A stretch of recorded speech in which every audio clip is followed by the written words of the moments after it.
All right, let's look at the new OECD report on corporate sustainability. Are companies really walking the talk? Okay, so 91% of the world's biggest companies are disclosing sustainability info. Sounds great, right? But what does that actually mean? The story behind the number is, well, pretty complicated. So first, you gotta understand the three scopes of greenhouse gas emissions. It's pretty straightforward. Reporting for their own emissions is high, but it drops off for their full supply chain. Which brings up a huge question. Who is actually checking all this data? Well, that process is called assurance. Think of it like an audit, but for sustainability reports.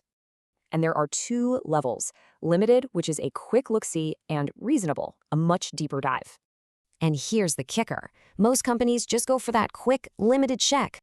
Okay, let's zoom in on a really critical sector mentioned in the report: energy. So get this. The energy sector is responsible for almost a third of all disclosed corporate emissions.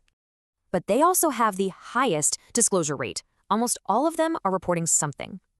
So with all that cash flowing in, you have to ask, where's the money really going? Their cash flow is up, but shareholder payouts have tripled, while new investment has barely moved.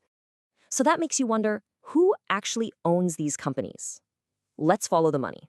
For the top 100 emitters, it's mostly big institutional investors. Think pension funds. But here's the really wild part. For the top green innovators, the owners are basically the same. So what does that mean? The big money isn't really choosing between the polluters and the innovators. Yeah, the OECD report itself points out this huge disconnect between the money they have and what they invest. Which leaves us with a pretty big question. Is all this reporting for real change, or is it just for show?